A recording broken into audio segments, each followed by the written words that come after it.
Hello everybody, in today's video I'm going to show you how to set up Adobe Firefly for the first time. Adobe Firefly is designed to be easy for the beginners, but the first time setup is important so you can use all its AI features smoothly. So first you need to open any of your web browser on the device. After that, in the top there's an address bar. Type down firefly.adobe.com and enter it, and make sure you have already logged into your account and you can use your Adobe account, and you can simply explore the home dashboard. After login, you can select to this prompt here. You can simply type down the prompt. You can describe what you want to generate here. Simply type down a prompt here and simply select to this generate here, and it will automatically generate video if available, and this is your main workspace.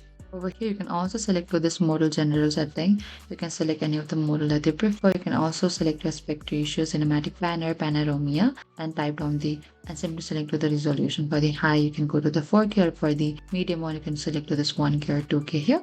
And you can also select any of the references images or upload it over here. And that is it. Thank you for watching this video. I hope I could help you on how to set up Adobe Firefly. If you have any queries or confusion, please comment down and we will reach out to you very soon.